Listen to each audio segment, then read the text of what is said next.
Welcome to Tech Intersect. I'm your host, Tanya Evans, and my life and work exist at the heart of law, business, and technology. Yeah, I've earned a few fancy titles and degrees over the years, but the bottom line is I'm a writer, speaker, teacher, and lifelong learner, and I'm really excited that you've joined me on this journey. So what is Tech Intersect? Well, it's authentic, empowering conversations with really interesting guests to demystify complex topics to prepare you for the future. Because your future is now. And it exists where law, business, and tech intersect. Get ready to listen, learn, and leverage. Let's get started. In this episode of Tech Intersect, I chat with Harold Hughes, the founder and CEO of Bandwagon. Bandwagon is a venture-backed identity infrastructure company that helps its customers transparently manage, aggregate, and store valuable consumer identity data. A rising star in the data, identity, and experience space, Harold has had his brilliant vision and ideas validated as a graduate and now mentor of the Founder Institute Greenville chapter, graduate of Capital Factory Austin, one of the inaugural companies in Google for the startup's Black Founders Exchange program, and most recently, the inaugural cohort of the IBM Blockchain Accelerator in 2019. Now, Harold is a graduate of Clemson University, where he received his bachelor's degree both in economics and political science. And as a triple tiger, he also completed his MBA at Clemson before pursuing a graduate certificate in innovation and entrepreneurship at Stanford University. I invited Harold on today to talk about the future of derivative rights and commercial rights with blockchain and NFTs on the scene. We are both very bullish on the topic. If you're new to the space, I have some additional information about what NFTs are, what blockchain is, cryptocurrencies, and everything in between. In previous episodes, I'm going to drop a couple of links so that you can find your way. But this is a really exciting, high-level conversation about the future of creativity and the impact that blockchain and crypto and smart contracts can have in really transforming the entertainment and collectibles space. Also as a matter of empowering communities as well. Now, before we jump into the episode, I want to remind you about an upcoming fall course that is back by popular demand, the 3-day online cohort experience, Decode the Future, Demystifying Crypto, DeFi, and NFTs. The first cohort received such overwhelmingly positive feedback that I decided to offer it again in October. I've set the dates for the weekend of October 1st through 3rd, and participation includes 3 live sessions, 90 days of all access to the multi-lesson modules, and monthly live Q&A session replays to continue to support your journey. So if you're crypto curious or you own a little and you're like, now what? If you want to learn in a safe, welcoming, and supportive environment with like-minded folks ready to win in the new digital economy, join me. I've done the hard work, so you don't have to. Let's go. Let's grow. Learn more at advantageevans.com. That's advantageevans.com. All right, let's get ready for the episode. Please take a moment to follow this podcast and then like, share, and comment so that others who would benefit from this content can find it. Time to listen, learn, and leverage. Let's get started. I am ridiculously happy to have this person on Tech Intersect today, founder and CEO of Bandwagon, Harold Hughes. He is a demonstrated innovator and expert in the data, identity, and experience space. And he's also yet another esteemed member of Alpha Phi Alpha Fraternity Incorporated, Ski Phi, my first family brother. Eight.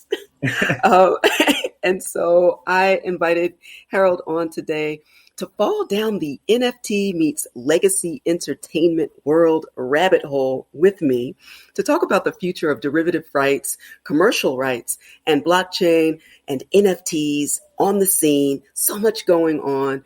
I found someone who loves it as much as I do, so I'm going to try not to completely geek out and remain calm because I know that although we're talking, you guys are listening too. So we will talk about all of that in a moment. But first, Harold, welcome.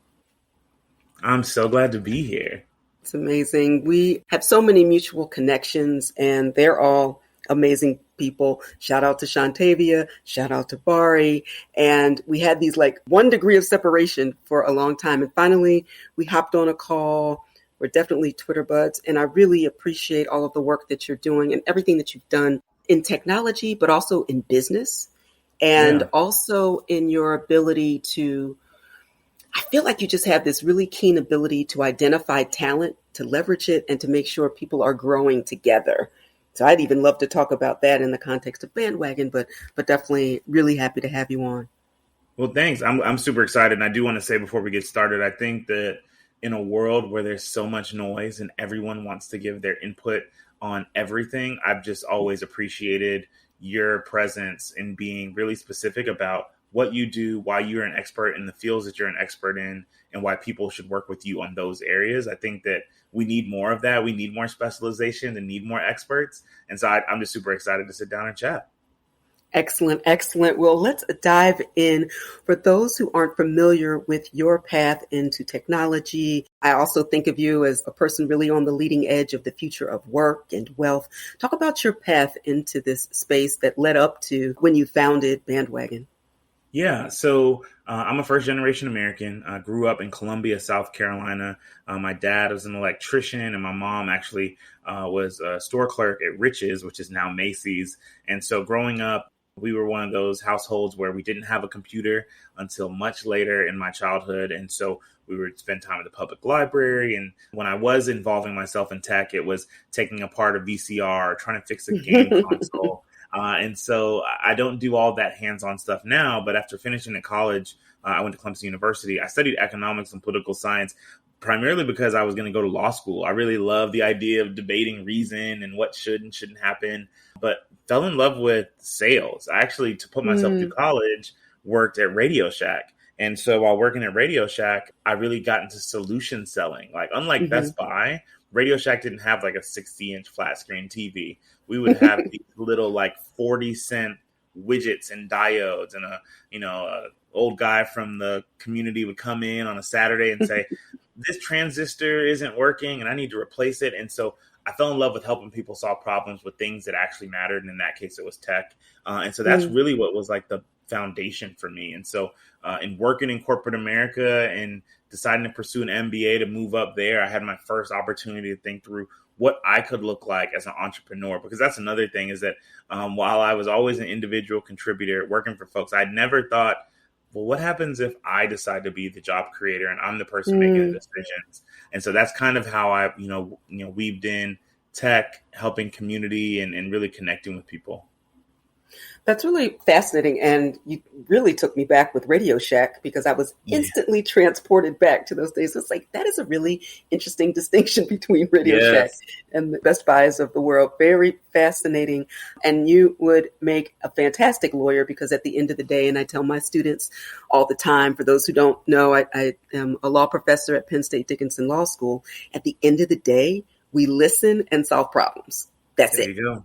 Yeah. All day. And so that's wonderful that you had that ability. And obviously it's translating into success for Bandwagon. Talk to folks about what Bandwagon is, what led you to found it, and what you're working on now. Yeah, for sure. So finishing my MBA was the last course of my MBA program was strategic management, which is basically a case studies class. So they were putting you in a decision scenario where you're Zuckerberg and you're deciding, do you make this decision, or you're Yahoo and do you make that decision? And that was the first time I really had a chance to see myself as an entrepreneur. At the same time, I was having a little bit of an identity crisis while working in corporate America. This was right as we started to see the rise of more and more Black Americans killed by police. And I was wrestling with the idea of, where do I fit in society? I can't just be my job. I've got to be a member of the community too, and figure out like my identity. And I also was struggling with the fact that while I was working a good job and making good money, I didn't own anything in this country. I didn't own the relationships that I had. And I thought about it. I looked at my business card one day and I said, this company has given me an email address that they could take away.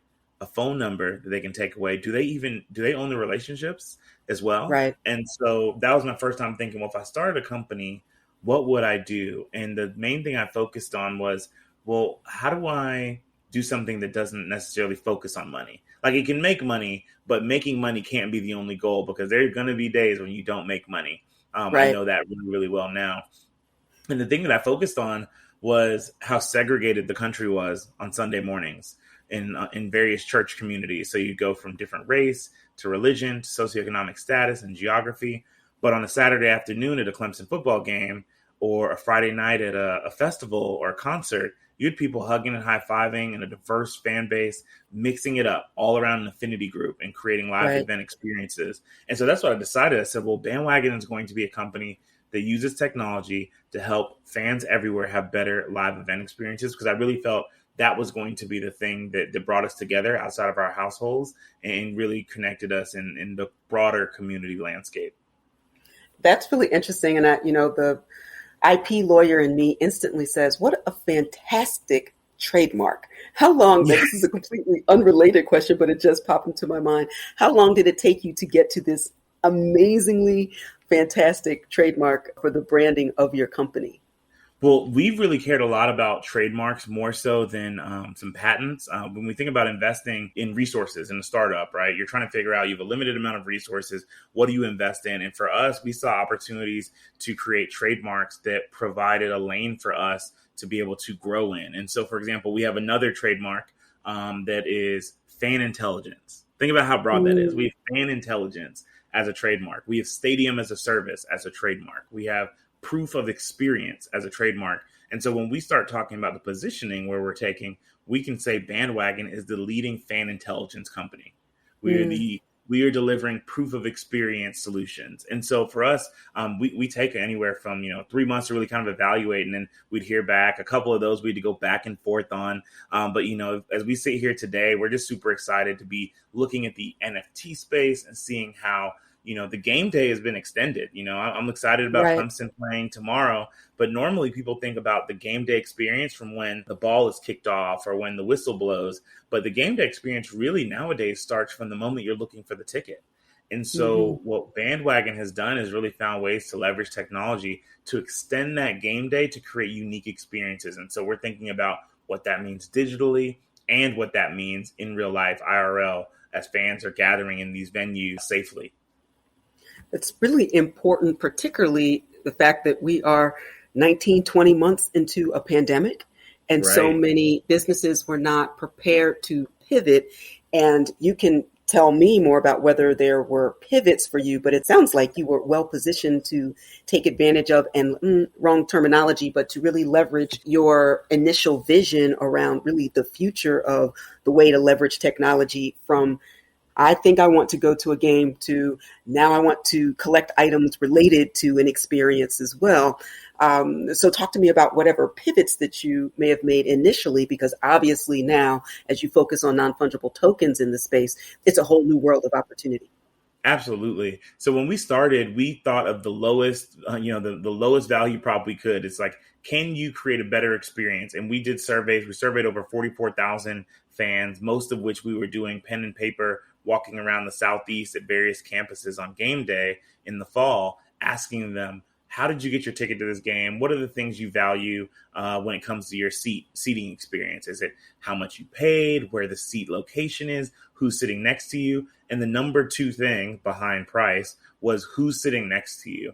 And so Well, we realized that with StubHub as the biggest secondary market at the time, we realized that because of the secondary market's growth, there was no such thing as a home field advantage. So the home section was sprinkled in and looked like a checkerboard with away fans. And so our first product was a ticket marketplace that helped fans protect home field advantage. So if you were a Clemson fan, you could resell your ticket to another Clemson fan. And that's how we started. But as we learned a little bit more, we realized that on top of just having a ticket to the game, there was a huge disconnect into who was actually in the venue on the day of the event. And so in 2018, having leveraged blockchain technology for about a year at that point, we said, well, let's get into the fan identity and attendee analytics space, where we focused on helping the event organizer know who's there. And once you know who's there, you can do a better job of delivering products, services, marketing messages, all of that. And from that, it really put us in a great position. We were working with major organizations, and we're getting ready for a couple of deals last March. And at that time, pandemic hit us. I mean, the week that we were signing a couple of NBA teams, the pandemic hit us. And so we looked at it and said, I told my board and I told our team, there's going to be a lot of great companies that go out of business this year just due to the challenges and the constraints. So let's just go for it. Let's not play defense. Let's play offense. And so, while it may sound crazy at the time, it proved to be good. We acquired a company last March. Yeah. And so we acquired Ideal Seat, which at the time was a ticketing technology company, a smart ticketing technology company. In that, we acquired some IP like Fan Intelligence. And what that allowed us to do was basically to spin up an Eventbrite competitor. For those of us who have ever gone to an event on Eventbrite, you're normally going to be spammed with emails about Eventbrite every single day of your life after. And that's because if you look in the agreement, and Tanya, I know you'll appreciate this from a data standpoint, Eventbrite actually owns the customer information on all of those transactions. And so I hated that. And then the other part we didn't like was if you're an event organizer and you spend so much time building your brand and so much time curating your audience, you get them to a checkout page to register for your event, Eventbrite will say, hey, here's another event you may like, or here's another event you may like. And I never understood why you would do that. And so we created Ideal Seat in the midst of the pandemic to say, there's going to be a lot of people who are not going to sit at home and sit on their hands. They're going to want to go to smaller events, community theaters, outdoor Shakespeare in the Park, as well as virtual events. And so Ideal Seat gave us the opportunity to have a product that allowed event organizers to simply create an event, not worry about who owns their data because they own it, and not have to compete with other competitors for the eyeballs of customers that they've earned. And so that allowed us to continue to grow. We ended up growing our revenue 212% last year, despite the pandemic, because of that aggressive move. And we're just super excited to continue to give tools to event organizers to connect with their audience and their fans and their communities, which is how we got into this natural extension of NFTs or non-fungible tokens.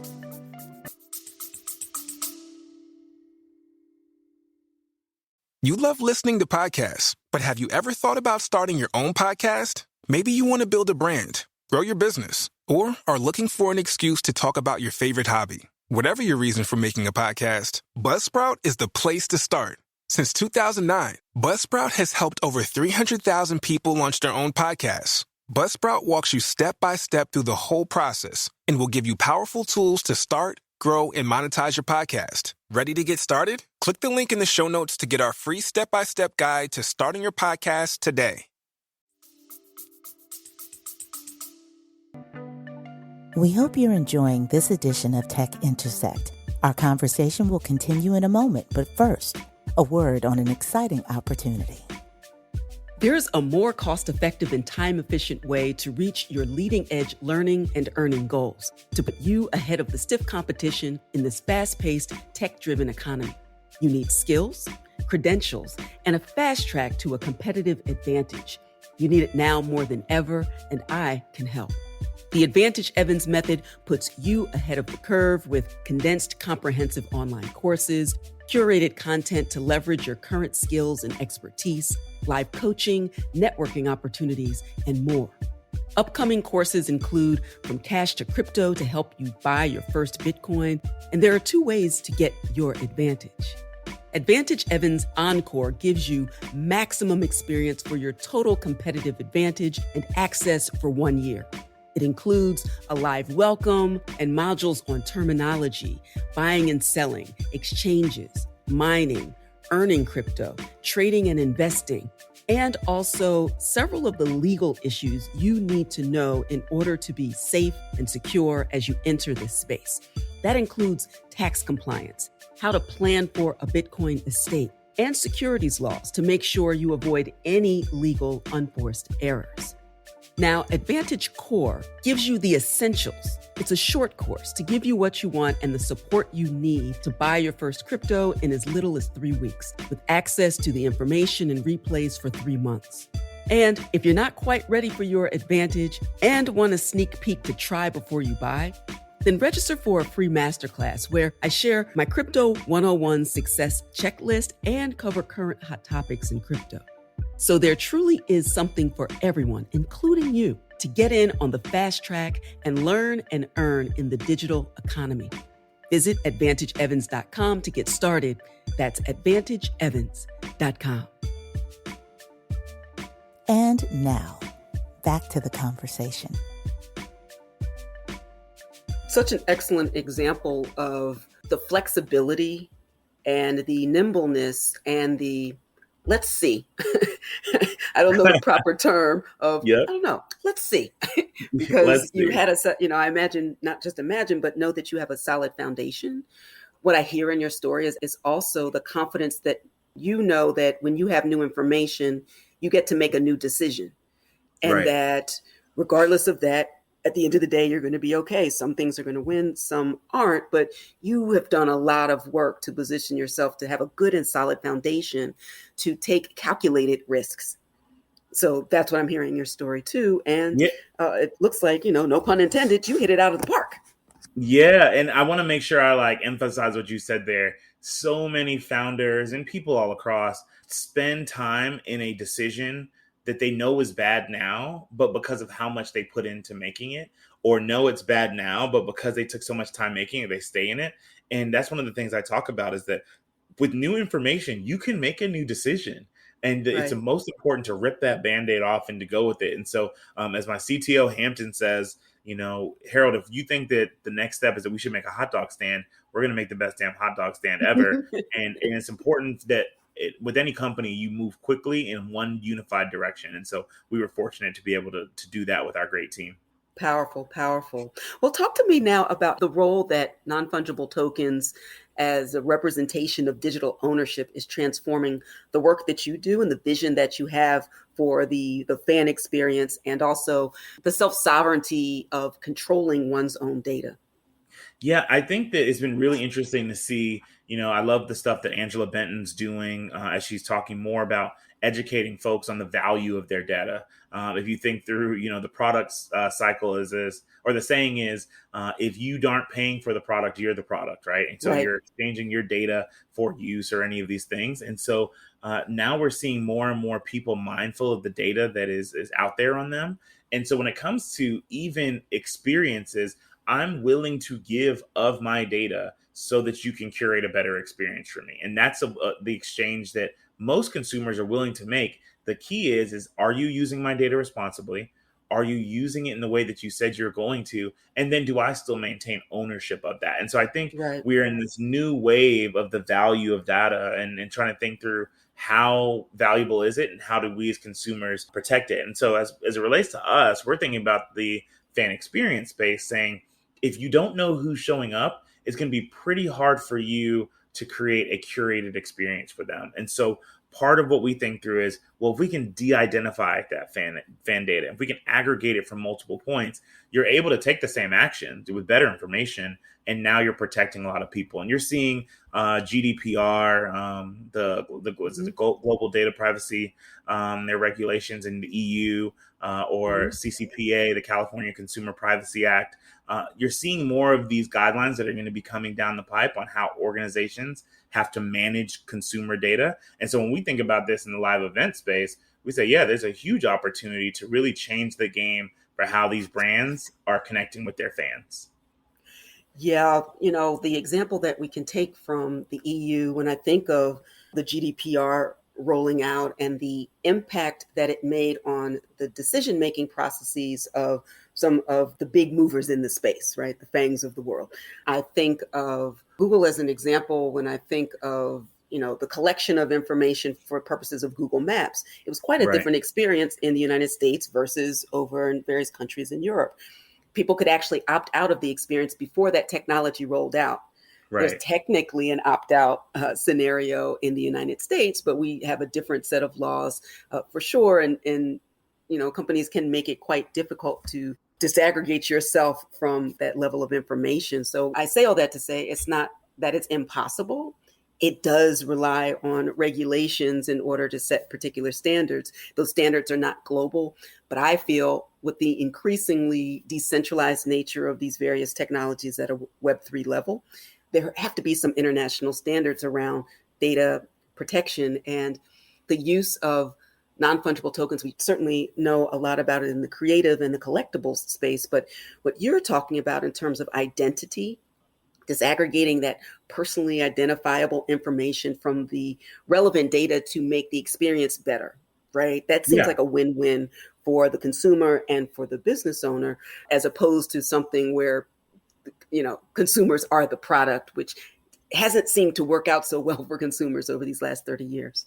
Yeah, no, for sure. And I was saying, and you just reminded me, general data protection regulations, globally, there aren't anything. But I think that's where the opportunity for Web3 really helps, is that to Yes, your point, I don't know if we'll ever get a global standard. But to that same point, I think that more and more consumers will be mindful of the type of data that they share. You will have a identity that you have that exists in the metaverse. You will have an identity that exists in the internet. And that identity is one that you're going to treat a little differently than your identity in real life. That's my perspective. And so when we think about what NFTs mean in this community, we've seen it working in art. We obviously see it in rights management with NBA Top Shot and how they're using highlights. But I think we still are dealing with a really small percentage of creators and then a massive audience. And so what we're looking at Bandwagon with our product Fan Club is saying, well, what if each of the people who are participating in this community are able to be creators as well? You think about what Twitter did, where everyone's now a microblogger, or right. what Instagram does, and everyone's a photographer. So what we're seeing with Fan Club is saying, our position on it is that everyone's experience is inherently non-fungible. If you and I both go to a Beyonce concert, no matter where our seats are, no matter what songs we heard, our experiences are not interchangeable. And so because of that, we should be able to empower fans who are part of this community to celebrate that and also document and potentially share them. And so we're focusing on creating that bi-directional relationship between artists, athletes, teams, entertainers, and their fans to make sure that now those memories and those moments and experiences are not only captured and cherished, but now you can share them. And now you're thinking about the value of saying, I'm the one who caught the picture of Kobe Bryant's last dunk. Right. This is a unique experience that we all captured. And so we think that it's really going to open up the world when we think through how people create better community online as well as in real life when you think about live event experiences. Do you think legacy entertainment moguls or the industry writ large is going to be welcoming? You've mentioned the NBA Top Shot example, and I think it's a very good one. It's like, we're not even going to try and beat them. We're just going to join them. We'll have we own our IP. We are going to control and centralize this process and leverage it. And that seems to be going well. But we also see these very interesting collaborations.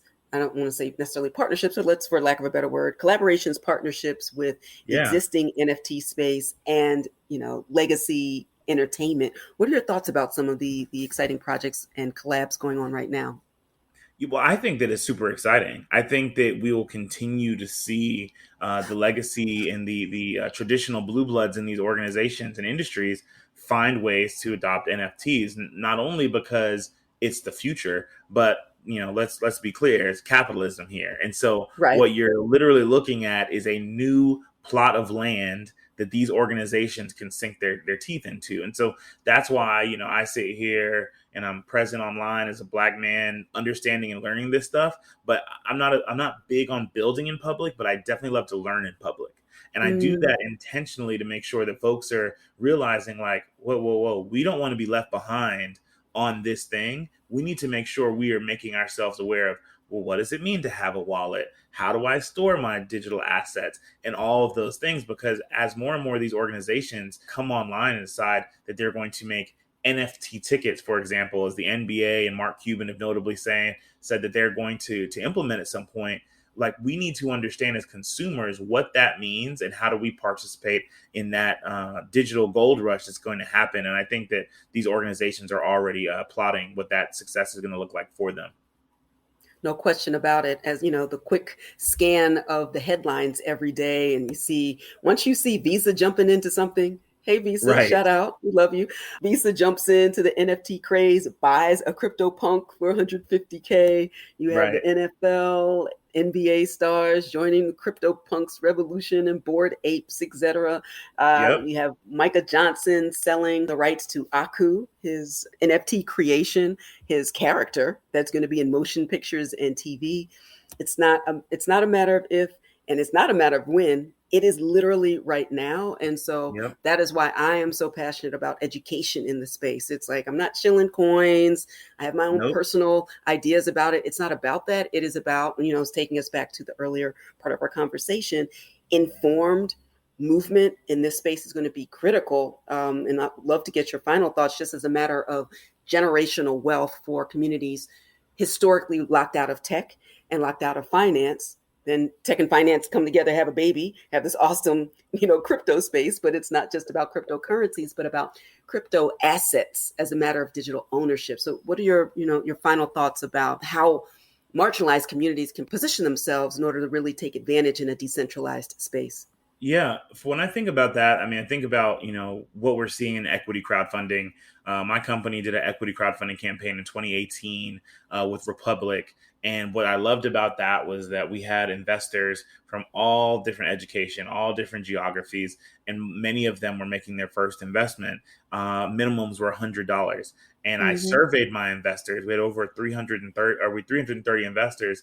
And I said, is this your first investment? And more than half said yes. And I thought that was so interesting because as I went later in the survey, I asked them their income levels. And some of them had significant amounts of capital that they could be deploying. They just weren't aware of that as an investment vehicle. And I see the same thing happening today in crypto. My mother-in-law was just in town and I helped her set up her Coinbase account and was talking to her about the Cash App account and how you can add these little boosts and they'll give you free Bitcoin and these kinds of things. And so when I look at the opportunity that we have to create generational wealth in this space, it's just such a vast opportunity. I was fortunate to participate in an NFT drop called The Currency by Mm-hmm. Damien Hirst. It was a 10,000 piece collection. I got one of these pieces for $2,000 in July of this year.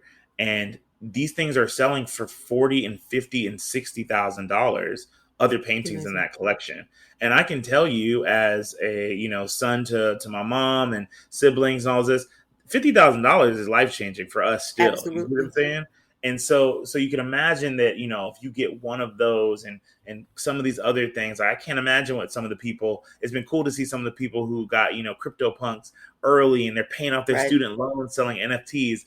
And so I think that that's really the thing. The part that I feel most passionate about is my role in this, specifically being I should be a risk taker.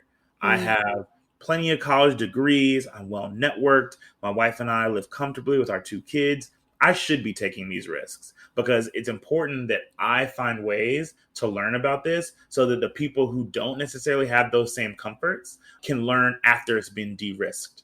And so when I look at the Mm. privilege that I have, I think it's incredibly important to make sure I leverage that privilege to learn about these things and then go help other people understand stuff. And so one of my favorite sayings is to treat knowledge more like a library and less like a vault. Mm. Oftentimes you think about, our community and different generations, they would tell you, well, look, it took me this much to learn that. You got to learn it on your own.